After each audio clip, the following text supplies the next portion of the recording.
Well, I'm glad that we're up and running now. So thanks everyone for joining. I'm Clayton Pritchard. I'm the head of marketing at Momentum. Just joined recently, and then the person you're actually here to hear from, Mark Moore, is leading deal desk at Treasure Data, and has a veteran in the industry, decades of experience in sales, operations, and strategy at companies like Workday, Aptus, et cetera. And so the man of the hour here, and I say that veteran, not trying to talk about I know people laughed like you're saying I'm old. No, it's definitely saying you've got lots of experience. I take that with the respect it was said. Yeah, exactly. Thank you.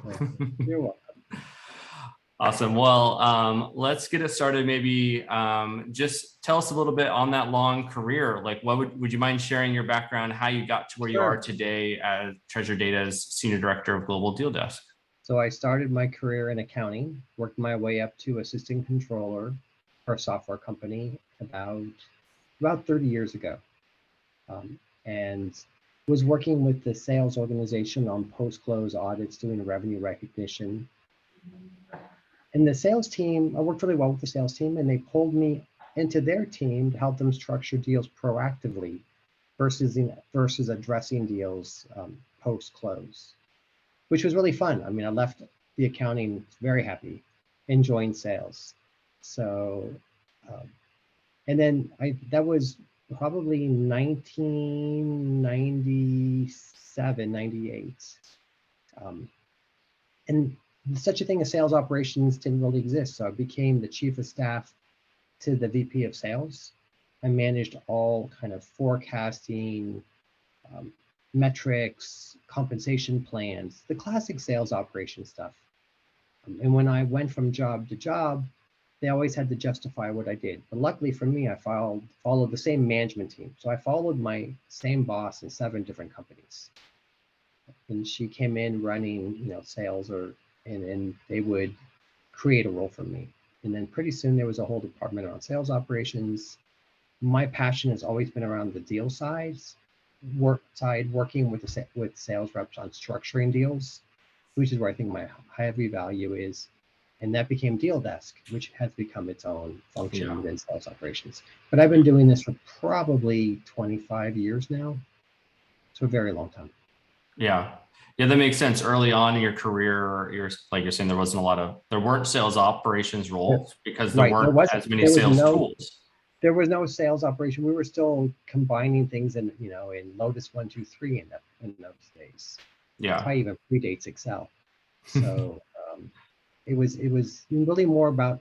So my career has been more around the contract side, and coming from finance, having read. Jokingly say 100,000. I've read more than 100,000 contracts in my day.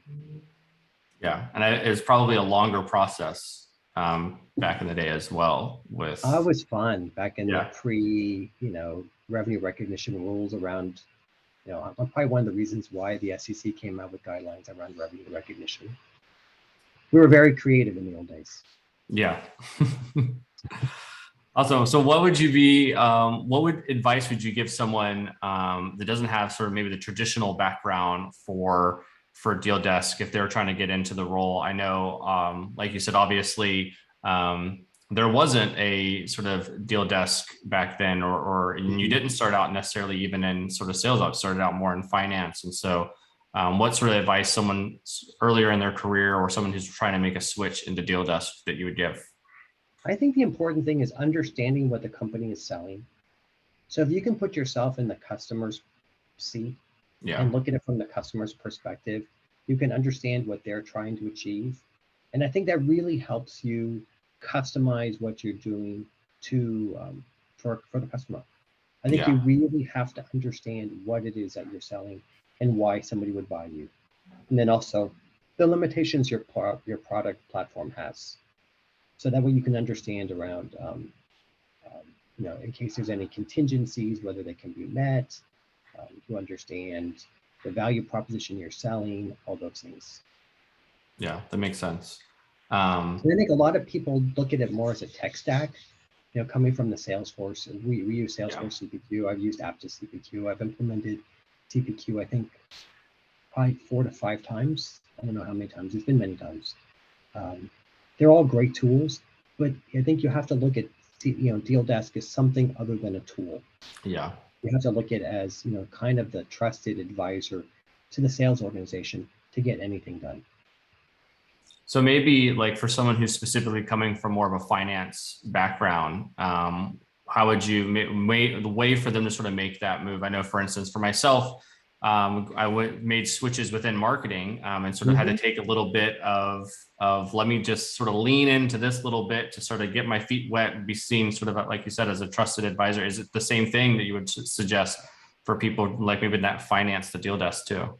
Well, I'm going to say something that may not be politically correct, but coming from a finance side, I think that the paradigm shift is, instead of saying no, something can't be done, finding a way to do it.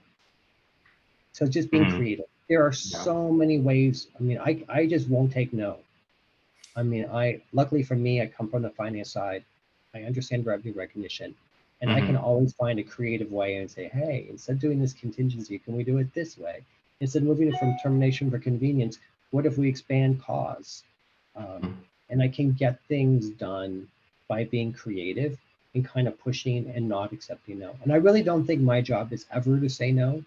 My job is to work it, get it done, and then if it can't be done, had to have that decision made at an executive level.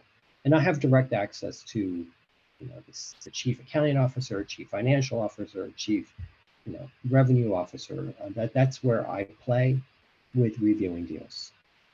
Well, that makes sense. So this sort of leads into sort of another question that I had, which was around like, what do you see as the biggest challenges for Deal Desk professionals and teams? And then sort of on the inverse, like what are the opportunities? I think where I see things going is self-service. Yeah. I think we have to get into a world where, sales reps can enter their own quotes get approved into orders, they have the right products on them, they have the right terms and conditions. If there's SKU specific language, all that is automated. And so that we eliminate the manual process for, I'm going to say 75% of the deals. I want to spend 75% of my time on 25% of the deals, not 100% of my time on 100% of deals. That makes sense. So I have right now is getting tools to automate things and getting to self-service. That makes sense. So like getting yourself out of like those low value things that you're probably doing today, you can't add a lot of, if you can't add a lot of value, can we get some other way around that so that you're not spending your time on it? Right. So right now, that's what I'm working on now. We just implemented Salesforce CPQ and putting in advanced approvals, which we really haven't leveraged. So much of our stuff is very, very heavily labor intensive around terms and conditions. So I'm just worked with our chief counsel, got language approved, and I'm now working on getting that at the SKU level so it automatically comes into the quote itself. And then I can write approval rules as long as the terms and conditions haven't been touched, then they auto approve. If they have been touched, then I want to know what has been touched, and then I can review it and eliminate my review of everything now.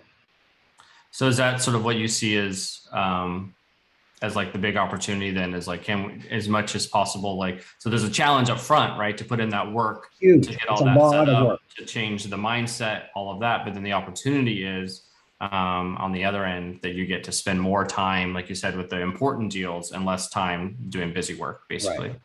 At Treasure Data, it's heavy, it's high dollar value, low volume. Yeah. So when I started, we were doing all order forms in Word, and each one was done manually. We have since implemented Salesforce CPQ and getting signable order forms out, but there's still a lot of heavy lifting in that, and I'm still working through all the fine tuning. At Aptus, we did many transactions. We did thousands of transactions a month, and we automated everything there and got everything working really well.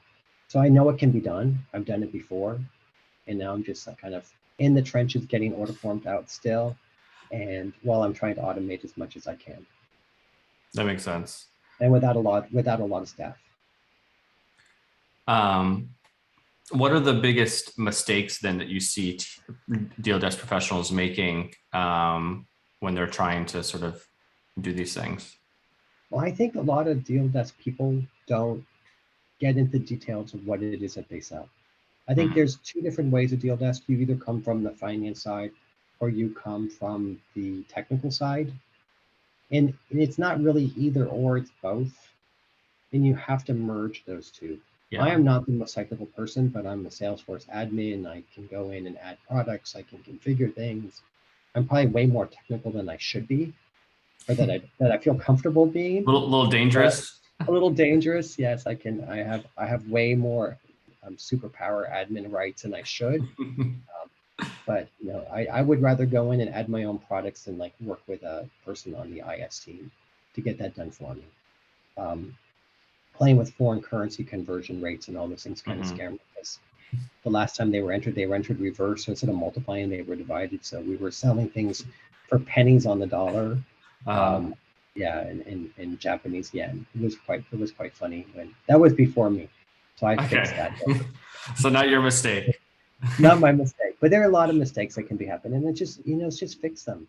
And I would say, we just went live with a new CPQ, with a new pricing model in CPQ, a whole new CPQ model, probably last week, 2 weeks ago. And now we're playing whack-a-mole. We're finding things that we didn't expect, and we're fixing them as we find them. It's an iterative process. And I think you just have to stay on top of stuff and not expect things to be perfect and keep just moving them forward. Yeah. It sounds like sort of building on that last piece, like you've got to get something out there and iterate on it, pay attention to the details. So maybe like hit the sort of overarching, wider reaching strategy to start with, and then over time get more and more focused further down and just be detail focused. And then I like what you said with, you got to know what you're selling and really understand the customers, understand the product, understand your sales process, all those sort of things, so that you can be an extension of the sales process, basically. Like if you don't understand all the other pieces, then you won't have the context you probably need to do your job. It's quite interesting. In my career, I've usually been sales facing. So, I'm sales facing, the sales reps deal with the customers. In this role, I'm actually customer facing. So I'm on the customer negotiation calls talking about pricing and packaging and limitations and explaining our model. It's an interesting place to be. It's a little uncomfortable. Like, I have never really been out. That's not true. And early in my career, I worked for a startup where I pretended I was a lawyer, and I negotiated all the agreements for about a year before we were acquired. And it taught me that was way out of my depths there. And I would never want to do that again. But here I am negotiating with customers and explaining our pricing model. And I think as a deal desk person, I'm not a salesperson, and sales, deal desk typically aren't. We're way more nerdy than that. And I think we bring credibility with us. So when I have a conversation with a customer about what it is that we're selling and why it's positioned that way and why the wording is, they tend to agree with me. It's quite interesting. I don't get the pushback that the AEs get, which is why the AEs are pulling me into their sales calls with them. That makes a lot of sense, because you assume a salesperson is there's always room to negotiate, right? And so whereas with you, they're sort of expecting that you're giving it to them straight, right? And so there's less of a drive to, I need to get better terms, or I need to get a better price, or whatever. Hopefully they've already done some of the negotiating. Oh, they have, beforehand and stuff too. Yeah, but it's fun. Like I said, my career keeps changing. I've been doing this for many years. I'm never bored. I love deal desk. I think it's the best role I've had in my life. And I'm just, it's something that keeps me on my toes all the time. Every deal is different, but they just never end. Which is a good thing. It means your company it means Treasure Data continues to have new customers and make revenue. Keep getting bigger and bigger, and we keep selling more and more deals and keep adding more salespeople. So I'm frantically trying to figure out how I can scale our sales process. Yeah, that makes sense. And then what do you see as like the most important skills for someone that's handling sort of that quote to contract phase? The ability to foresee changes coming at you. The ability to be flexible, really flexible. You can't be a rigid person. Yeah, that makes sense. That was what you were sharing when we chatted a few weeks ago as well, like the ability to sort of roll with the punches. And I think it goes back to what you said earlier, trying to, as much as you can, default to saying yes. And how can we make this happen, as opposed to saying no, because like you said, you're an extension of the sales team. And so if you're saying no, you're saying no to making money. And so how can we, in a reasonable way, how can we sort of work with this and say yes? Right. And I think, well, I'm in an interesting role. Like, I don't make policy, I enforce policy. And one of the things that my management team, and this is consistently through my career, has told me, take as much authority as you need. So I have, like, I'm gonna say, I come into a role and I feel like it's my job to earn the respect of the executive team. But I can speak for a CRO, I can speak for a CFO. Yeah. And I know what they're going to prove. I also move really fast because time kills deals, and it surely does. I've seen so many deals lost because we didn't get an order form turned around quickly enough. Someone was leaving for vacation. It didn't get signed before they left on vacation. They came back and things changed. So I err on moving faster and getting approvals after the fact. But like I said, right now I'm in a high dollar, low volume. So I can do those things, which is why I'm also trying to make it self-service so we can get things going faster. Because I want to make sure that a deal doesn't get done because I wasn't around to process an order form. Yeah, that's one thing. Deal desk is a very important role, but doesn't tend to have as many duplicates or doubles. So when you're too busy or you're on, you've got other things that you're doing. Like what happens when you go on vacation? I hit 200 hours of accrued vacation and I've stopped accruing. So I'm actually taking tomorrow off, but I'll be working probably 4 hours. I stopped accruing vacation and I just kind of refused to say I'm not going to take vacation anymore. But it was pointed out to me by a salesperson who just joined the company when I was explaining what I did and how things flow through the organization, that I was a single point of failure in the sales organization. And that's a really scary thought and a huge responsibility, and something that I just cannot be. So I'm really working to make myself not a single point of failure. Yeah, I know we the title for this, right, was to be a deal desk professional who gets things done. But you when you do that, you make yourself so valuable, and like you said, you can start to make yourself sort of that point of failure. So what else are you thinking about doing? Because you need your vacation. We want you to take your. Well, I need to hire people. So that's the thing, is we need to hire people to fill in, kind of help. I'm kind of a SME on all things sales. So if they have questions on the product, I'm the first. I mean, a sales rep is a remote person who's not tied into the organization. I'm very well connected. I'm on like the product team, I'm on the legal team, I'm on every team. So my job really is the intersection between product, pricing, legal, and finance, and sales. So I kind of feel like I have, I want to say legs, but tentacles. And, each of those organizations, and I have strong relationships. As we're going, beta with a product, I'm involved with the product team on writing up beta agreements. So I'm in all those teams. So I work with the sales reps very heavily on structuring deals. So my objective is to work with the sales rep early in the sales cycle and through the sales cycle, so that there's continuity and there aren't any big blunders that we find along the way. That makes sense. And then when you say you're trying to grow your team, what was that conversation like? I'm sure there's others on the call today that they're feeling the stress of having a lot sort of coming at them and needing to grow the team. But it probably it sometimes can be, depending on your company, a difficult conversation. So sort of how did you make that case that you need more people? So when I started, I was Indeed Global. So I handled, US, Europe, and Asia Pacific. Most of our business, I want to say more than 50% of our business comes from Japan. We originally started in Japan, and then they moved to the States to be based in Silicon Valley. So one of the first hires was I want to say a peer of mine. He doesn't report to me, but the head of sales operations and deal desk for Japan. So that was great. I just gave him Japan and Korea and said, "They're yours." I work very closely with him. We meet daily on what's going on in the organization. But he runs that region. I just hired somebody else who will run deal desk for me in Europe. We're building a major European presence, and that's our big growth market. So I have somebody based in EMEA who I meet every day in the morning to review deals and anything weird. We talk through positioning. I have a half-hour call just every day, every morning at 7:30 in the morning Pacific, to talk through like what's on his plate for the day.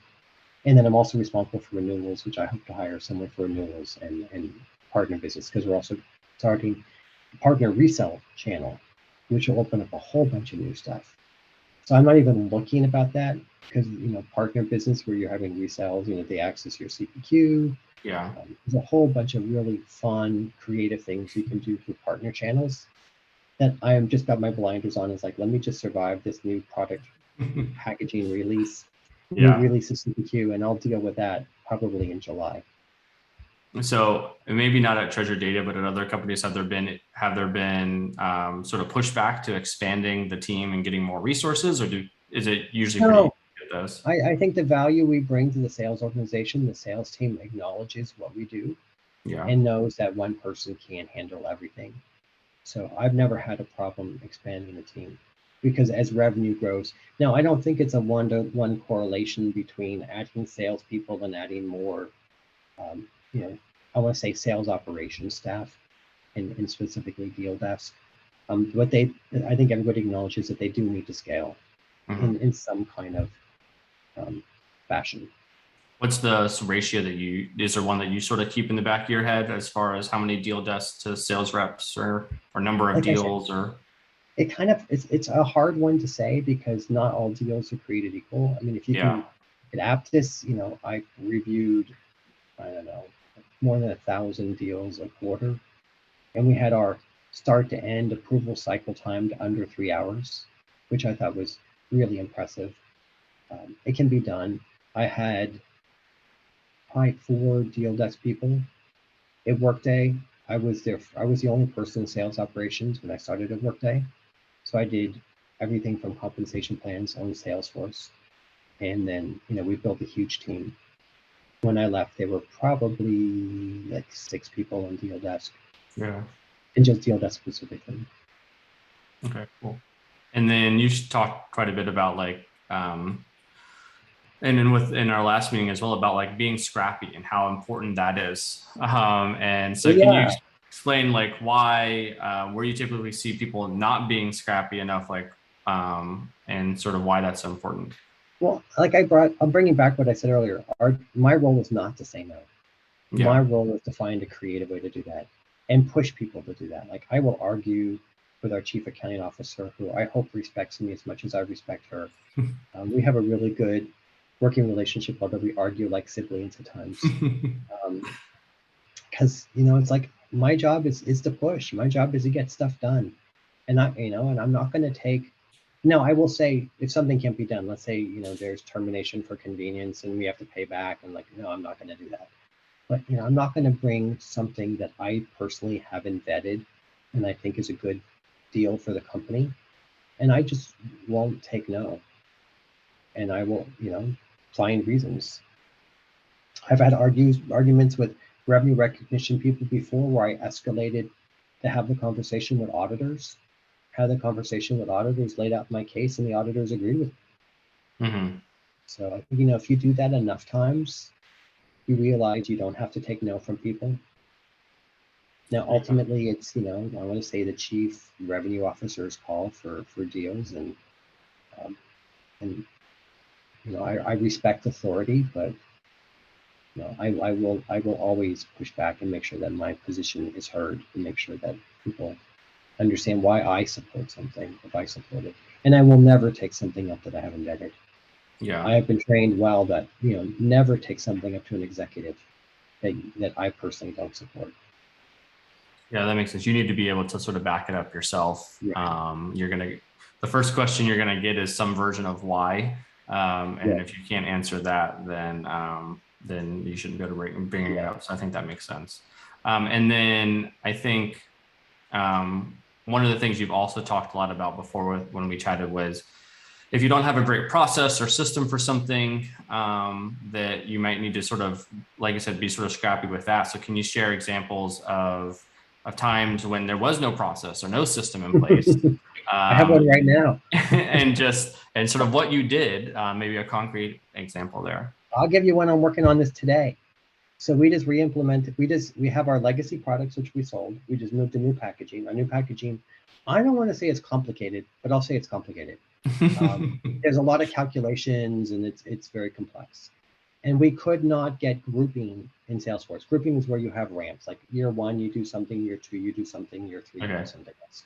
So we didn't roll out that functionality. Of course, one of the first deals in the new model has a ramp in it. So what I'm going to do with the AE this evening is build out 3 different quotes, generate them all in Word, and then copy and paste and cut and paste and merge them into one agreement. And I haven't done it here. I've done it in the past in other places. I've been around long enough to, like I said, I started doing order forms in Word when I started with Treasure Data. I'm not afraid of doing an order form in Word. Now, I'm not sure what finance is going to say when we hand these things off to NetSuite, and there's 3 different, orders we're processing, but we'll get to that bridge when we get to it. But it's a really good deal, a big deal, good customer or good prospect, and I'm just going to do it old school in Word. And there's probably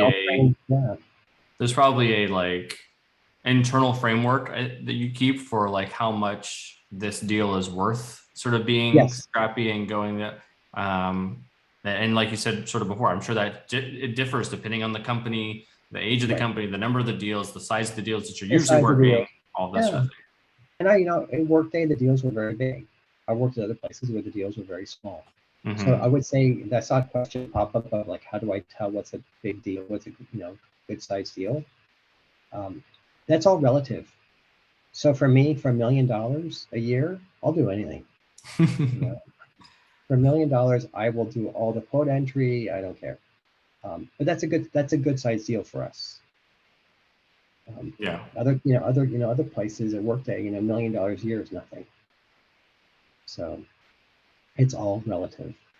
That makes sense. I think there's probably another part with all this, like when you're saying when you're pushing back and stuff too, you've got to build some credibility and some trust as well as to earn the ability to push back a little bit harder and maybe to sort of push the envelope on what the team wants to do too. Yeah. So maybe talk about that. Like, how do you go about building that trust with the sales teams, and then maybe the trust with the finance teams and executives, any other sort of teams you think you need to sort of work a little bit extra hard with? I think that's earned by adding value in their world, which is really easy to do. I mean, very few people really step up to help a sales rep. I mean, sincerely. So my experience is, I'm there, I'm consistent, I'm available, and that, I deliver. So if you can do those things, you become sales' best friend, and you will never lose your job. I mean, I would say the nice thing about Deal Desk is you're really close to revenue. You're adding value. The field loves you. I was voted most valuable player by the sales organization my first year here, and that was taken on by my management team is really impressive, and I got a great review. And there's lots of feedback.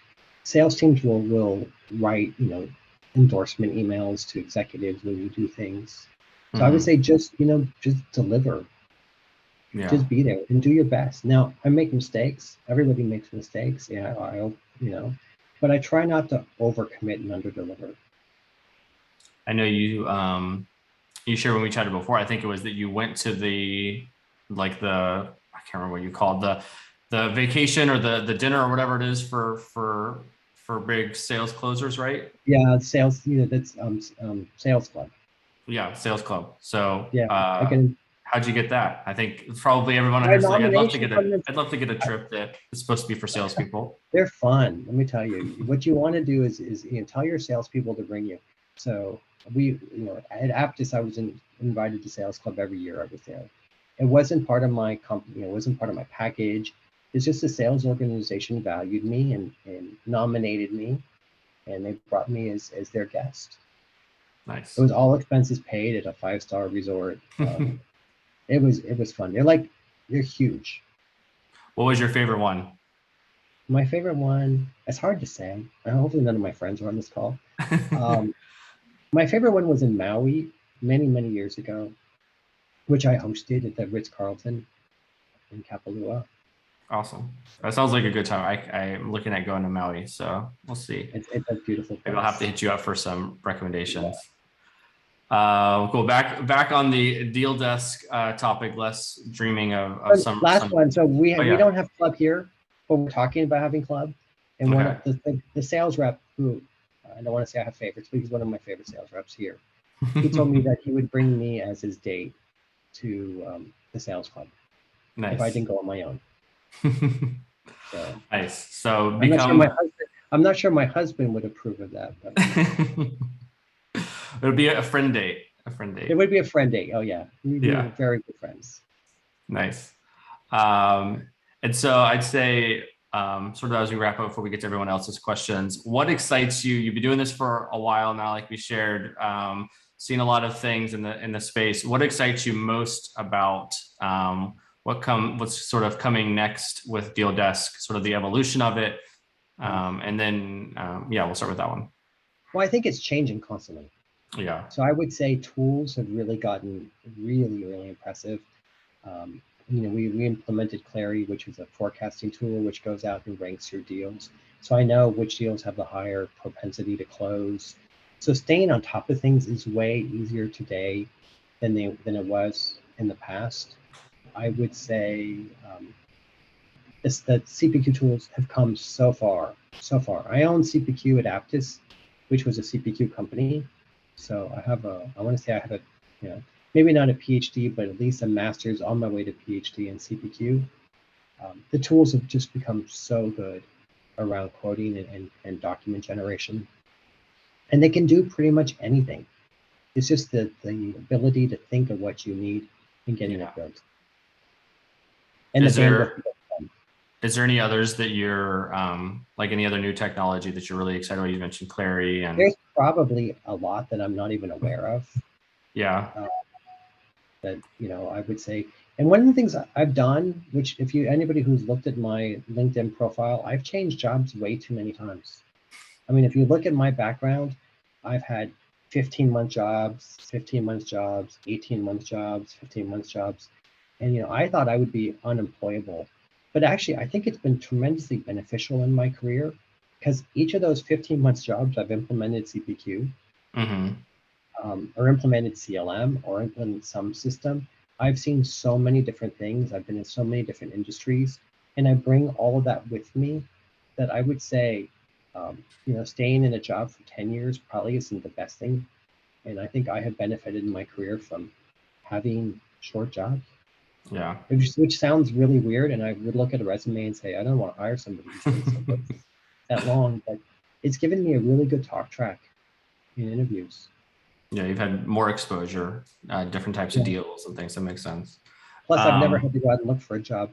I've always been, being pulled in from somebody I've worked with in the past. Yeah, that's definitely a nice thing to have, which I think goes back to, like you said, making sure that you're a great resource for the team. That only means that you're sort of looked at highly at your current job, but then the next job you're looked at as someone to possibly bring along as well. Is there any places that you, sort of last question for me before we get to the group as well, is there any place that you look to stay up to date on new trends and whatnot? Any I probably should. places? Now this whole Deal Desk Association, now that I know it's there, I will definitely be. I was in there this morning and saw Vonda Nair, who I know well, worked with before, putting some really great suggestions in there. I'm thinking like, I should read this stuff more. So I will definitely take advantage of that. I work with a lot of really super technical people on the technology stack who are way more technical, and I'm constantly learning new things.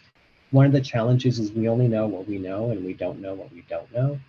So expanding that is hard. And I know there are a lot of professional organizations out there, and I have been remiss in not participating in them. So I would say that would be really good to do. Yeah, we're big fans of Deal Desk Association Momentum. So I'll be sending this recording as a follow-up email to anybody who's not already in. I'll send the link in there as well, so you can join too. Well, we do have a couple questions in the Q&A. So we'll start with maybe the first one from Molly. She said, do you see Deal Desk being in sales or finance more? That's a big one. I mean, I like being in sales. One thing, you're going to make more money when you're in sales than you are in finance. It's just a difference in departments. It may not be fair, but it's true. And I think you have a different relationship with the salespeople. So if I were looking at jobs and I saw a job in the finance organization, I would probably pass on it personally. I think being in sales changes the whole dynamic of a relationship. Yeah, that makes sense. You're part of the team. I think that's the team I think is most important to have that really close relationship with as well. So, but I do think Deal Desk is the intersection of legal, finance, and sales. So it could be in any of those three departments. I like being in sales. Yeah, makes sense. So someone asked, have you found a common theme where the boundaries of Deal Desk are different with other companies? Yes. I think as a company matures, there's a lot more, a lot less flexibility. So when you're in a startup, and usually Deal Desk doesn't come into an organization until it's fairly large.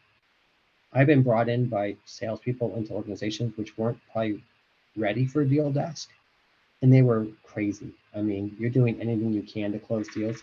Those are my favorites because you can do anything. You can do acceptance, you can do future functionality commitments, you can do all those things. Whereas you get into a mature company, you just can't do them anymore. So there's big changes in the size of a company as to what is or is not acceptable. Yeah, that makes sense. You can also be in an organization where your competitors start disrupting the market. I worked for a subscription company in the e-learning space, and everything was subscription, number of employees and the fee per month. One of our competitors started charging based on courses taken in the prior month. Completely turned our revenue model upside down, and we had to compete against it. So, there's different sizes, and then also what the market's doing. And I think Deal Desk is you have to stay on top of what's going on and where you start losing and why you're losing deals and trust. Yeah, and I mean, that's a good question. Is like, how do you figure out how do you go about that last piece, figuring out why you are losing deals? I think that's, like you said, super important. The Deal Desk role is, like you said, to make sure we're doing deals the way we want to be doing deals, but it's also to make sure we're actually doing the deals at the same time. And so how do you look into that and figure out how to diagnose that? Well, one thing, I think the best way to do that is having an outside agency do post-lost reviews with the prospect or with a non-customer. Sales reps are not the best source to get true information. They're all going to be like, oh, it was price, it was technology, they just decided not to do it, versus sales execution. So I think the best source is objective third-party reviews. And then, looking at it, when I was at Aptus, we had a competitor, SteelBrick, which is now Aptus, Salesforce CPQ. They were coming up, nipping at our heels, and we decided we would win every deal at any cost. Like, we didn't care what our margins were. We did not want them to get a foothold in the space. So we dropped our price. And we were up against SteelBrick. We fought, we had a street fight.